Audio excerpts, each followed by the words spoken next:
네, 안녕하세요. 세라국어 민지쌤이에요. 원미동 시인은 양기자의 연작소설 중 하나이고요. 소시민적인 세태를 고발하고 소시민에 대한 연민과 애정을 동시에 보여주는 그런 소설이에요.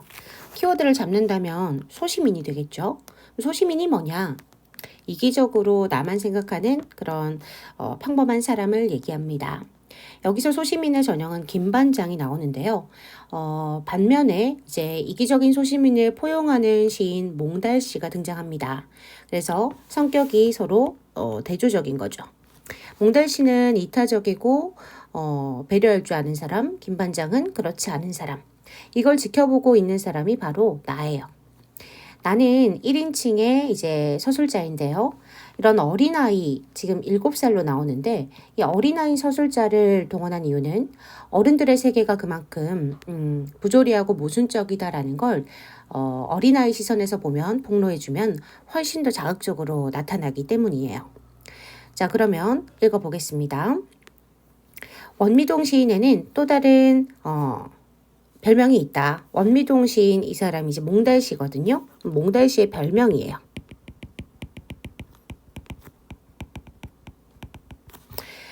퀭한 두 눈에 부스스한 머리칼, 사시사철 껴입고 다니는 물들인 군용 점퍼와 희끄무레하게 달아빠진 낡은 청바지. 자, 이게 외양을 묘사해 준 거죠. 외양 묘사.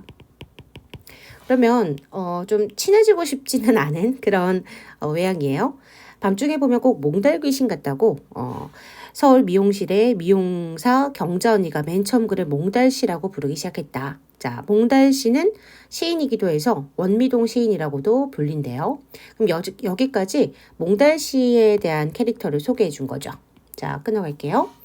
경자 언니뿐만 아니라 우리 동네 사람이라면 누구나 그를 좀 경멸하듯이 어린애 다루듯이 함부로 하는 게 보통인데 그 이유는요. 그가 약간 돌았기 때문이라는 것이었다. 돌았다라고 표현했어요. 미쳤다 이렇게 표현한 거죠. 언제부터 어떻게 살짝 돌았는지 모르지만 아무튼 보통 사람과는 다른 것만은 틀림없었다. 몽달 씨는 무궁화 연립주택 3층에 살고 있었는데요. 베란다에 화분이 유난히 많고요. 세장이 3개나 걸려있는 몽달 씨네 집은요. 여름이면 우리 동네에서는 드물게 윙윙거리며 하루 종일 에어컨이 돌아가는 부자였대요. 시내에서 한약방을 하는 노인이 늙음악하게 젊은 마누라를 얻어서 아기자기하게 살아보려는 판인데 결혼한 재형 집에 있지 않고 그 새살림 재미에 푹 빠진 아버지 곁으로 옮겨온 막둥이래요. 그것부터가 팔불출이라는 것이라고 강남 부동산에 팔불출 나쁜 뜻이죠. 고흥댁 아줌마가 욕을 했었는데 아들이 아버지와 함께 사는 게 왜 바보짓인 건지 나는 도통 알 수가 없다는 거예요. 자, 그러면 이 부분에서 우리가 알 수 있는 내용들을 좀 정리해 볼게요. 자, 원미동 시민들은요, 마을 사람들은 몽달씨를 어떻게 바라보나요? 바라보는 몽달씨. 좀 모자라다 한마디로 경멸하듯 바보 취급하는 거죠. 뭐 눈치 없다 이렇게도 얘기할 수 있고요. 그런데 나는 아들이 아버지와 사는 게 어때서? 라고 어린 아이가 봤을 때는 문제가 없다는 거예요. 그렇죠? 자, 그럼 몽달 씨에게 친구가 있다면 아마 내가 유일할 것이다.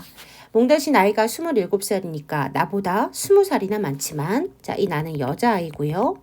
그리고 7살 어린아이입니다. 우리는 엄연히 친구다. 믿지 않겠지만 내게는 27짜리 남자친구가 또 하나 있는데요. 바로 우리 집 옆 형제 슈퍼의 김반장이라고 하는 사람. 이 사람이 나의 또 다른 친구래요.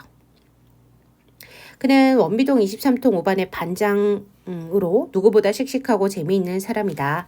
자, 그러면 반장이기도 하고요. 씩씩하고요. 재미있는 사람이라고 내가 평가했어요.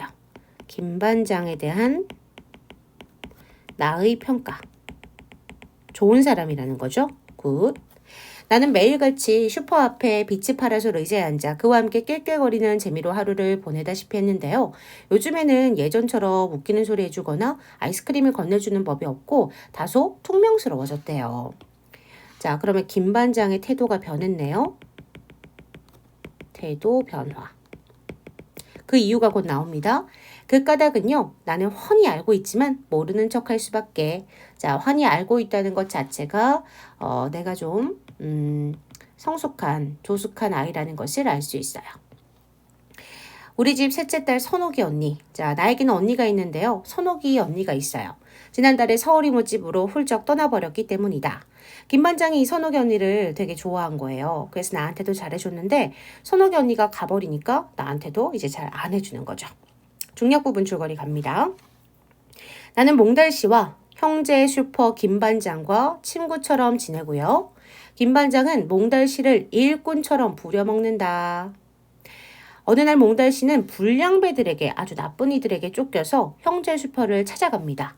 구해달라고 했겠죠? 하지만 김 반장은 저런 불량배들이 혹시 내 가게에 해코지를 하면 안 되니까 피해가 있을까 싶어서 몽달 씨를 도와주지 않았어요. 자, 그러면 우리가 여기서 알 수 있는 거. 김 반장은 매몰차게 어려운 사람을 이렇게 도와주지 않고 자기만 생각하는 그런 사람이네요. 아주 이기적이고 비겁한 소시민인 거예요. 그리고 일꾼처럼 부려먹는다는 건 동네 이웃으로서 존중해주지 않는다는 거죠. 그래서 몽달 씨에 대한 배려가 전혀 없는 그런 나쁜 사람인 거죠. 김 반장. 자, 몽달 씨는 불량배들에게 너무나 많이 맞고요. 아프게 돼요. 그래서 열흘쯤 시간이 지났을까요? 형제 슈퍼에 다시 나타나서 아무렇지 않게 김 반장의 일을 도와주고 있어요. 자, 그러면 왜 이렇게 아무렇지 않게 김 반장에게 따지지 않았을까요?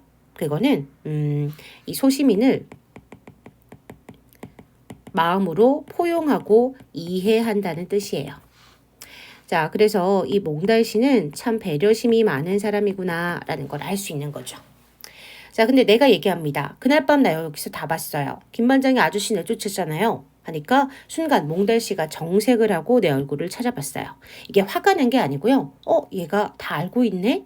라고 하는 거고 몽달 씨 또한 그 일을 여전히 기억하고 있다는 것을 알 수 있는 부분이에요. 예전에 그 풀려있던 눈동자가 아니었다. 사실 몽달 씨는 바보가 아닌 거예요. 몽달 씨는 바보가 아님. 까맣고 반짝이는 눈이었다. 그러나 잠깐 다시는 내 얼굴을 보지 않을 작정인지 괜시리 팔뚝에 엉겨붙은 상처 딱지를 떼어내려고 애쓰는 척했다. 다쳤으니까 지금 상처가 있겠죠. 김 반장은 나쁜 사람이야. 그렇죠? 라고 하면서 자, 김 반장에 대해서 인식이 변화했어요. 에 대한 인식 변화. 처음에 나는요. 김 반장을 반장이기도 하고 굉장히 재치 있고 씩씩하고 좋은 사람이라고 인식했는데 그 사건을 보고 나서 목격하고 나서 인식이 변한 거죠. 몽달 씨가 팔뚝을 탁 치면서 아니야 라고 응수했는데도 나는 계속 다그쳤어요. 아, 그렇잖아요. 맞죠? 그래도 몽달 씨는 못 들은 척, 일부러 못 들은 척을 해줘요. 자, 바보같이 기억상실도 아니면서 왜 못 들은 척 하는 걸까? 나는 자꾸 약이 올라서 견딜 수가 없는데도 몽달 씨는 그냥 마냥 딴전만 피우고 있어요. 그러면서 하는 말이 슬픈 시가 있어. 혹시 들어볼래? 나는 시를 듣고 싶지 않지만 하지만 기어이 그 슬픈 시를 읊습니다. 자, 그 시의 내용은 이렇게 됩니다.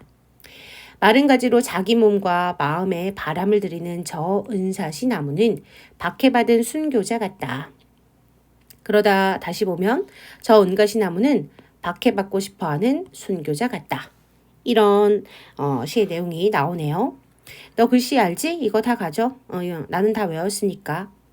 자, 내가 봤을 때 이 시는 전혀 슬픈 것 같지 않은데도 난 자꾸만 눈물이 나려 하였다. 바보같이 다 알고 있으면서 바보 같은 몽달씨라고 하면서 끝나네요. 자, 그러면 이 시의 내용을 좀 살펴볼게요. 이 슬픈 시에 등장하는 인물은 인물이 아니죠. 나무는 은사시 나무는 누구를 말하는 거예요? 그렇죠. 몽달이를 말하는 거죠. 몽달. 왜 은사시 나무가 몽달일까요? 은사시 나무는 포인트가 여기 있죠. 박해받은 순교자. 자, 순교자 같다. 그런데 은사시나무는 박해받고 싶어하는 순교자 같다. 박해받은 순교자, 즉 어떤 자기가 생각하는 진정한 가치를 위해서 기꺼이 희생하다가 박해를 받을 수 있는 거죠. 그래서 박해받은 순교자가 떠올랐을 거고요. 그 다음에 박해받고 싶어 한다라고 하는 것은 뭐예요? 박해를 받아도 상관없다. 자신이 추구하는 가치를 지키기 위해서. 그래서 이 몽달씨는 자기가 이 마을에서 바보 취급을 당하는 거 이런 거 기꺼이 원하는 사람인 것 같아요. 왜 원하냐?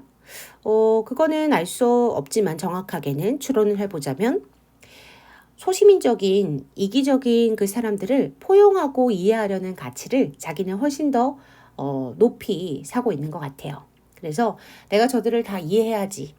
저들이 나를 하찮게 생각해도 난 괜찮아. 라고 생각하는 그런 삶의 가치를 가진 인물인 것 같아요.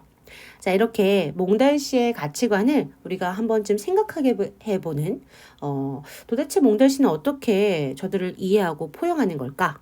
이런 의구심이 들면서 좀 우리의 삶을 되돌아보는 그런 좋은 소설인 것 같습니다. 자, 여기까지 정리하도록 하겠습니다. 감사합니다.